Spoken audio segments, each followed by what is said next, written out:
Hello, ladies and gentlemen, and welcome to another scene set in Dark Crusade Season 2. On this first scene, we set the spotlight on the Ventrue neonate Asher, who has arranged a brief meeting with the Prince to discuss the potential topic of claiming the domain. Making his way down from the Jewish quarter to the palace. He ends up winding his way through several domains, most of which are Toreador and La Sombra, with a few adventure. As he winds his way through the guild halls, through Baldwin's Gear, through the Merchants District. Each one being a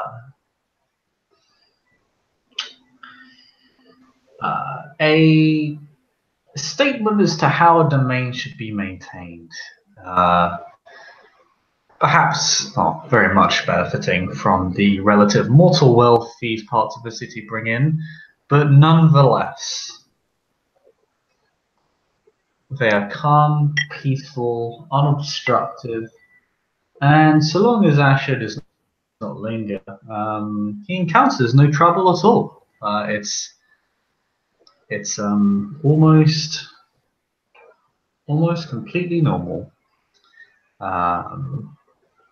Up until he reaches the palace, where he would have been instructed by the prince to speak with one of, or to speak with one of the guards, who appears to be a prestigious-looking figure,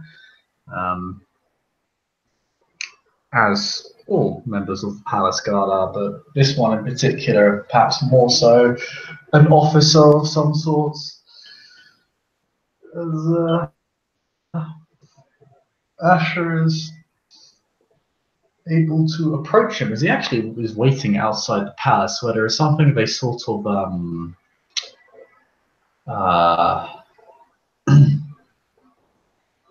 how to put it,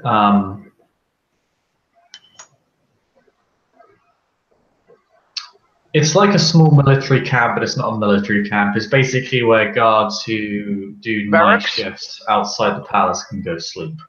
Right, so palace barracks. So it's basically, yeah, it's not really a barracks. The barracks is actually inside the palace walls. This is kind of, it's the same function, but it's less flashy. Right.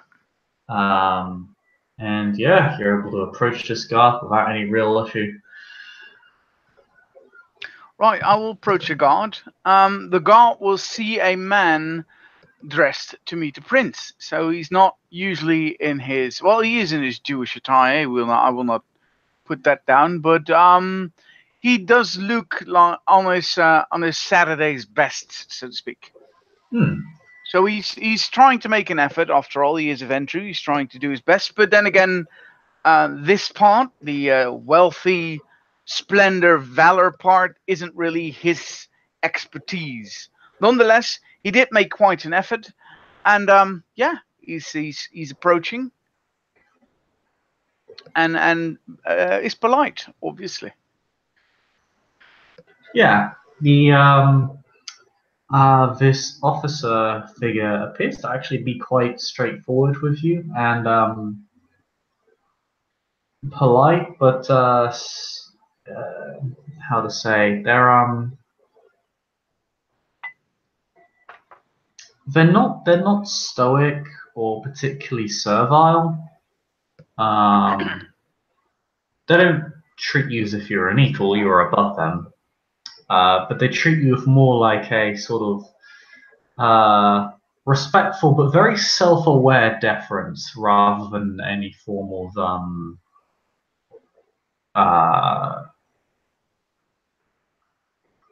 undignified brown-nosing or just complete borderline worship or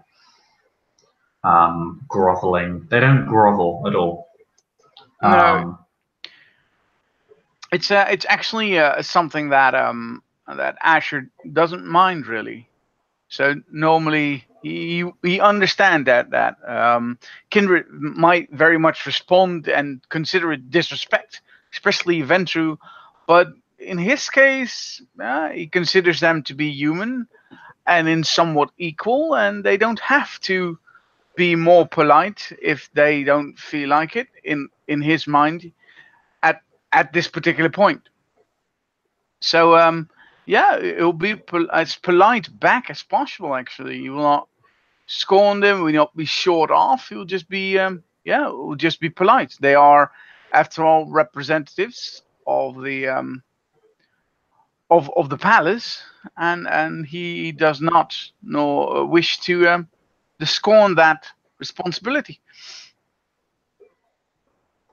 Hmm. Um,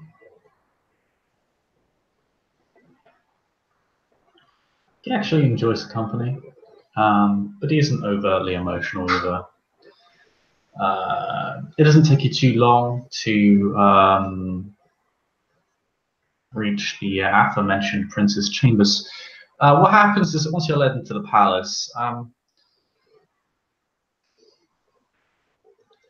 you're wealthy enough that being here, you look good enough that being here doesn't look entirely out of realm of possibility, just like a sort of occasional one-off occurrence. Um, as the standards within the palace are pretty insanely high. Yeah, and like Asher understands that most of the people here have and earn more, even the guards, than he does. Simply because there's a reason they have been selected to be here. Yeah. So yeah, I mean, he's like I said, other than most kindred, I would say he behaves. Well, he's trying not to be submissive about it because, after all, he does represent kindred. However, he's not definitely not trying to overplay his cards, so to speak. Yeah. And you know, some of the guards end up noticing your presence is strange, but otherwise not particularly noteworthy. Again, you fit in well enough. It's not like you're a Nosferatu beggar, but uh, No. you as you make your way in, you go through the front side palace gardens. They're actually quite beautiful. Um, you walk through a thin pathway flanked by two um, lakes, which if you kind of look closely, you can spot actually is teeming with dormant wildlife,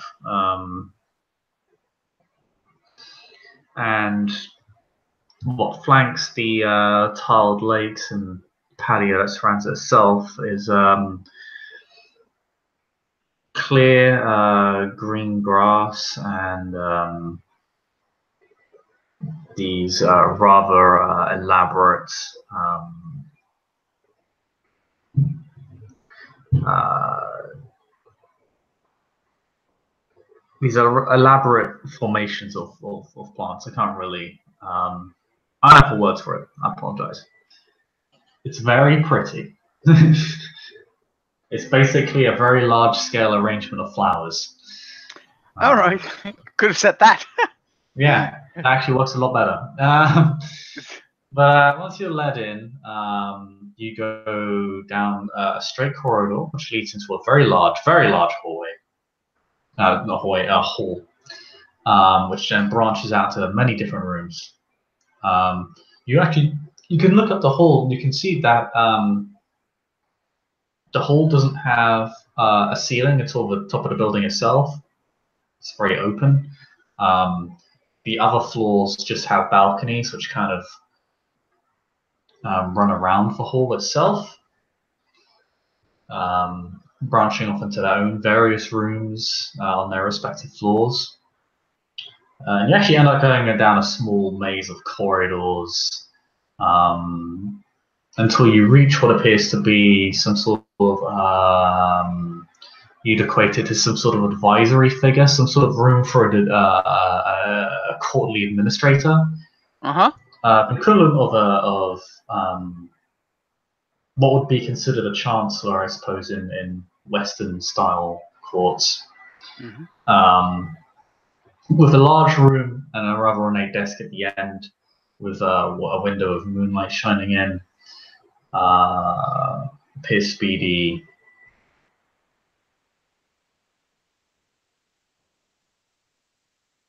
the room in which you enter advisor chancellor, and then actually there's a sizable arch off to the right side of the room, which leads into a smaller room with more desks, which appears to be where this advisor's aides would be assisting from, which appears to be in the form of paperwork. There's scrolls neatly stacked in various shelves. There's even a few bookshelves. This place seems to be quite literature heavy. But sitting on the desk at the end of the hall is the prince herself in her normal attire, which is incredibly casual, really. It's a rather pretty looking but simple short sleeve shirt and trousers which look more worn than anything else. Her attire could be described as well travelled, I think it would be best to say. It doesn't look particularly noble. It looks very practical and, again, somewhat worn down by the sands of time, as it were. Well, Asher is not judging. Very much a common man by any standards, especially Ventru standards. And yeah, he'll definitely approach until he reaches a respectable distance, and then he waits until he's spoken to.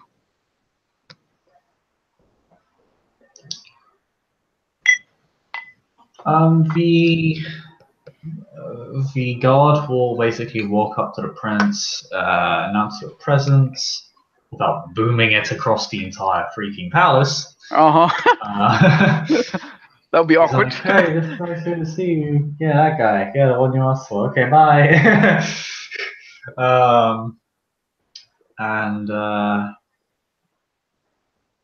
from there, he'll walk up to you, say that you're free to take a seat. Prince is happy to speak with you, and we'll wait at the back end of the room, which again is quite far. Like, he wouldn't be able to hear you from the other end of this room. He'd need the power of heightened senses to be able to do so. So the room is fairly sizable, but yeah, he leaves you to your business of the prince. Wonderful. Again, Asher, although being informed, he will definitely still wait until he is spoken to. He's in the presence of royalty, after all. So.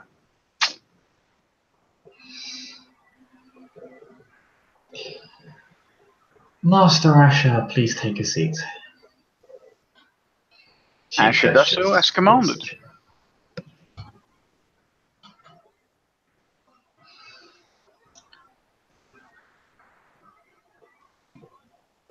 Before we begin a formal matter of business, may I ask, how have you been finding Odessa recently? In all honesty, my prince, she has been most revealing as of late. When I first came to the city, I was under the impression that my presence here could bring a word of learning to the common people, as well as an aid to my established Ventru colleagues. However, I found it is much more in need of physical response to outsider attacks, as it were. which I am willing to do, of course, but was not or is not my greatest strength as I see it.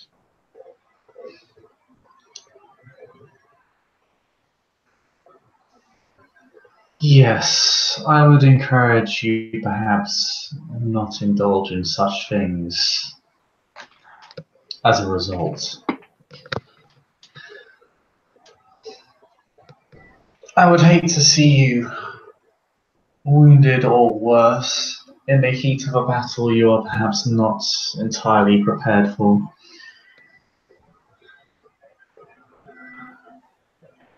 Um, Asher tries to keep down what he's thinking, and then decides that um, although she is his elder, very much so, he wants to be truthful to her, and he says, "My prince, I thank you for your concern. However, I find myself on the front line willingly because I believe that at some times, at some points, my services, um, especially when it comes to wisdom, even during, mm, how would I say, physical altercations, can be found more useful than I even self anticipated. As I have recently um, captured someone who was targeted by our enemy to be destroyed and saved it from destruction so it could be used of us in later times, while others were fighting and putting their lives on the line. I was simply trying to make sure that this individual, this kin individual, survived in order to bring us, hopefully, enough information about our enemy to be prepared for a possible ambush and attack.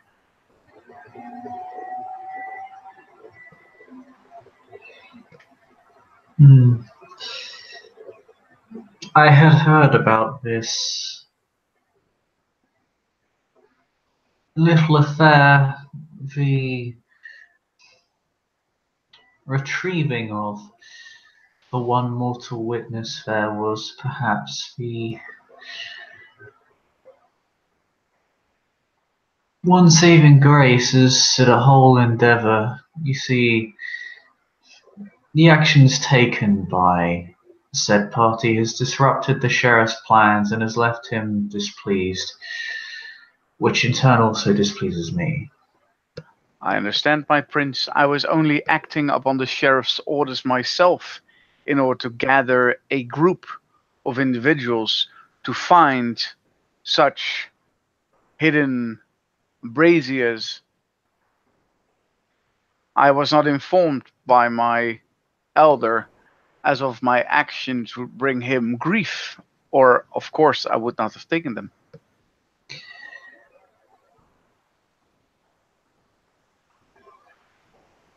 Then I would urge that you speak to the sheriff as soon as possible to clarify the matter, lest he bring the issue forward himself. I plan to, on a very short notice, since I believe that he is more capable than I in questioning the individual I captured. Good.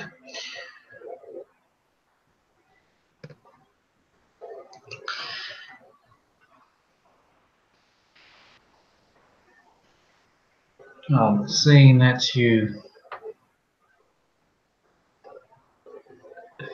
have made a steady recovery from such an incident, perhaps we should get down to the meat of what we are to discuss here tonight. As you will, my prince. She kind of gestures for you to continue. Because of my decision to stay here, my capability to hunt within your city is has been since I became here, especially by the curfew in the beginning, been hampered. Although I have asked my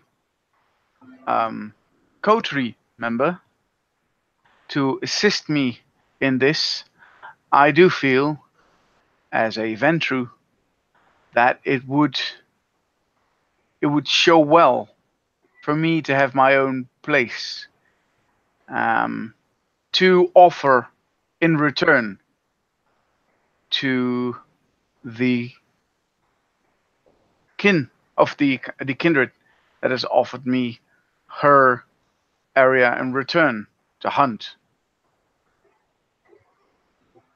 Therefore, by your good graces, I request a domain to call my own.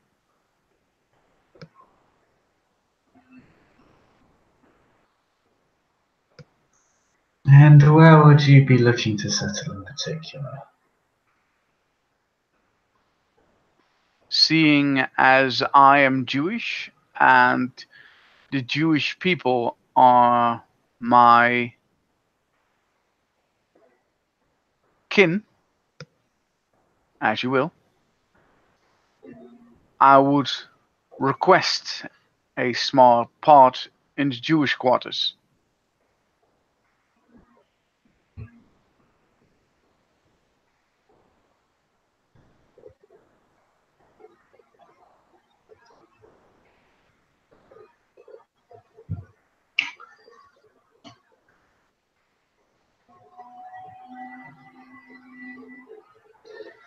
I will ask for no favor or payment from you in return for this domain, as naturally you are of the clan. Such a matter has already been resolved. However, sorry, go ahead.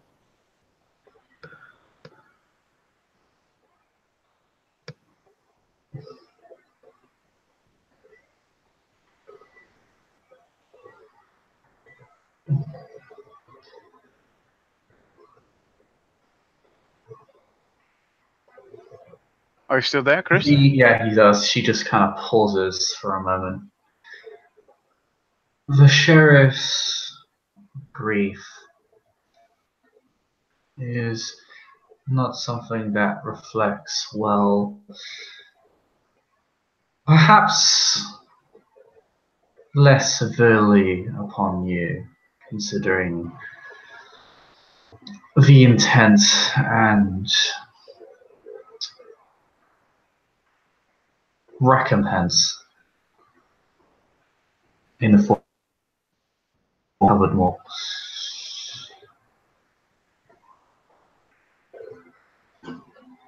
But it directly reduces the favor that I would give you.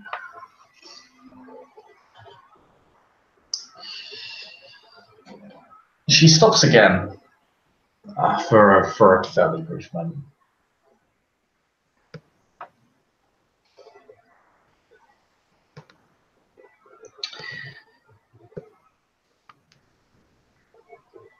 The Assamites control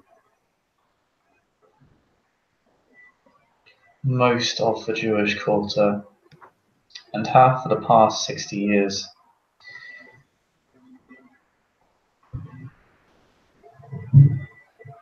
I could grant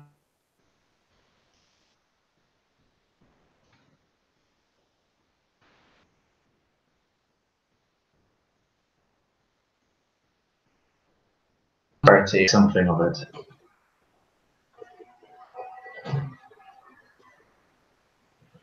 Sorry, I guess I didn't catch your last part. You were cutting out. No.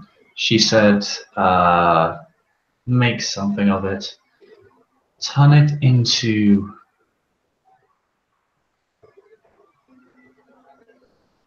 the beacon that will rival Clan Asimite throughout the entire district.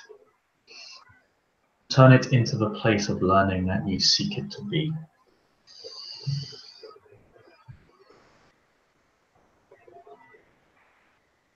This is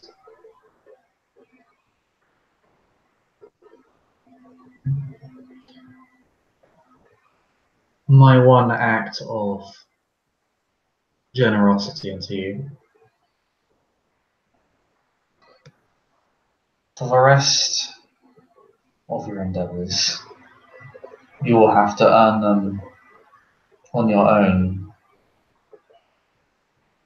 or pay for the services that the rest of us do. My prince, I came to you knowing or expecting that there was payment involved.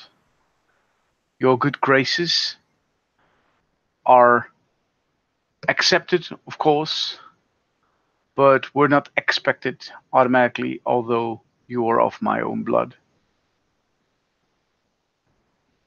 The only thing that is keeping me from declining your offer is the fact that I have slighted our sheriff, and I would feel ill in order to slight you as well. However, I came here with the best intentions to pay whatever was necessary.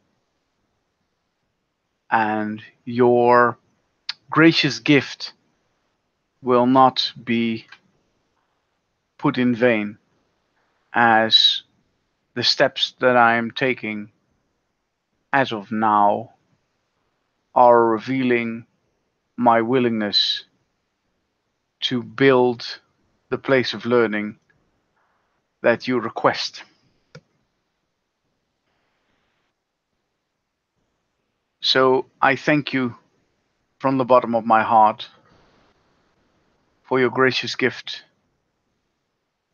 And if my prince would ever need something of such a lowly man as I, is only but to ask.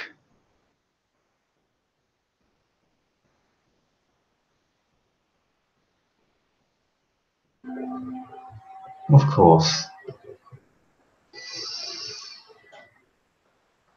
I appreciate your kind words, Master Asher, and I hope you'll be able to make use of the investment I have given you. Is there anything else you would require of me this evening? One last thing, if I may be so bold.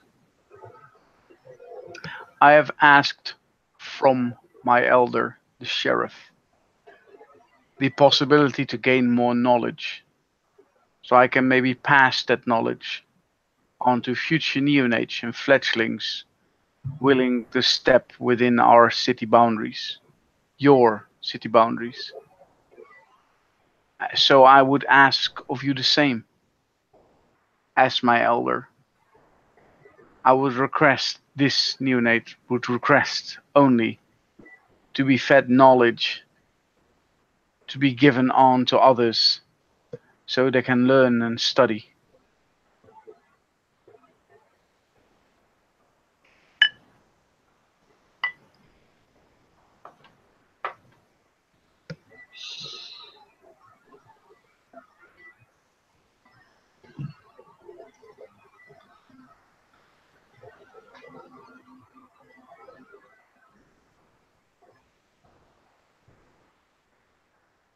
I have already bestowed upon you your one gift.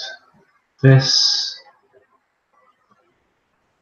request shall be declined until I deem it earned.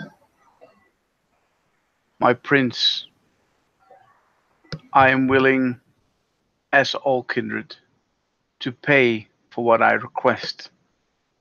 For I am Ventru and I understand our ways. I am willing to offer a major boon to my prince in order to give one scrap of her knowledge.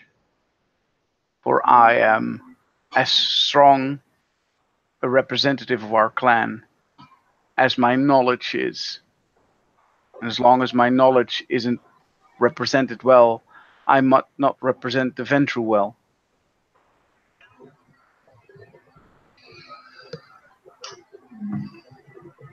What is the particular knowledge that you seek? There are many different knowledges I am seeking.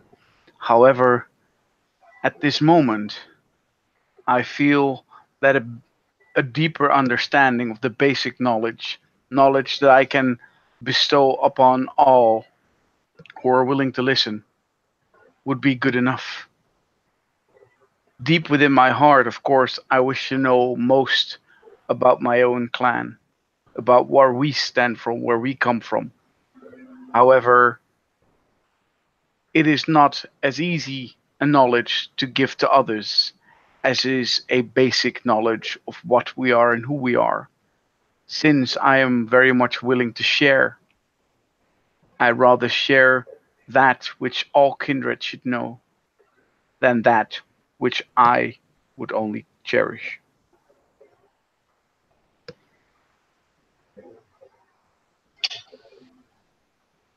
She thinks again.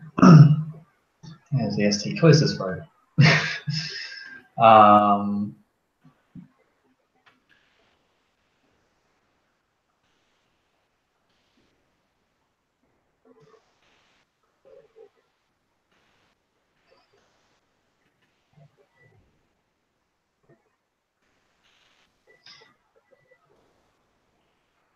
Just to be clear, out of character, because I don't want to Sure. misunderstand this statement. Mhm. Prince definitely wouldn't.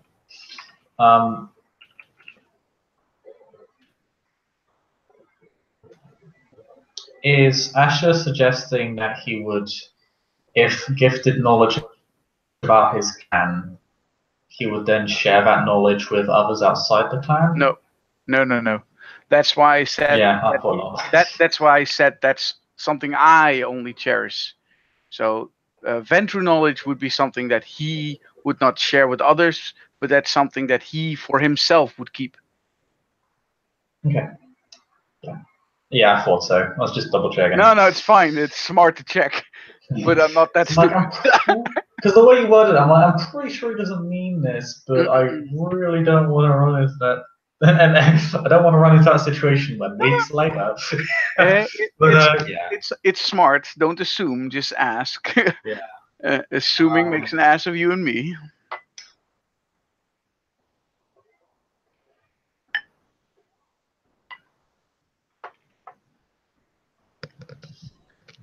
I would accept this offer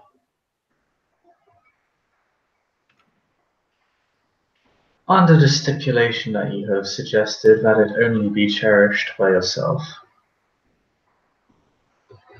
Actually, Well, of course, unless my consent is explicitly given in the matter.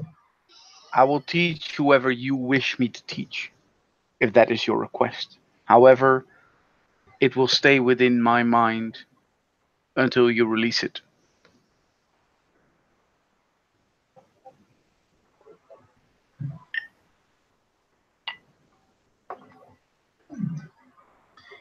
Very well then, I shall arrange for the appropriate tutelage and transfer of knowledge.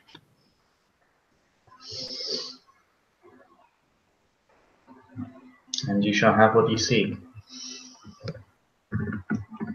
Then I thank you once again for your blessings. And Asher then, according to etiquette, as far as he has, step back, showing that he is definitely not requesting or daring to request anything else from his elder. Of course.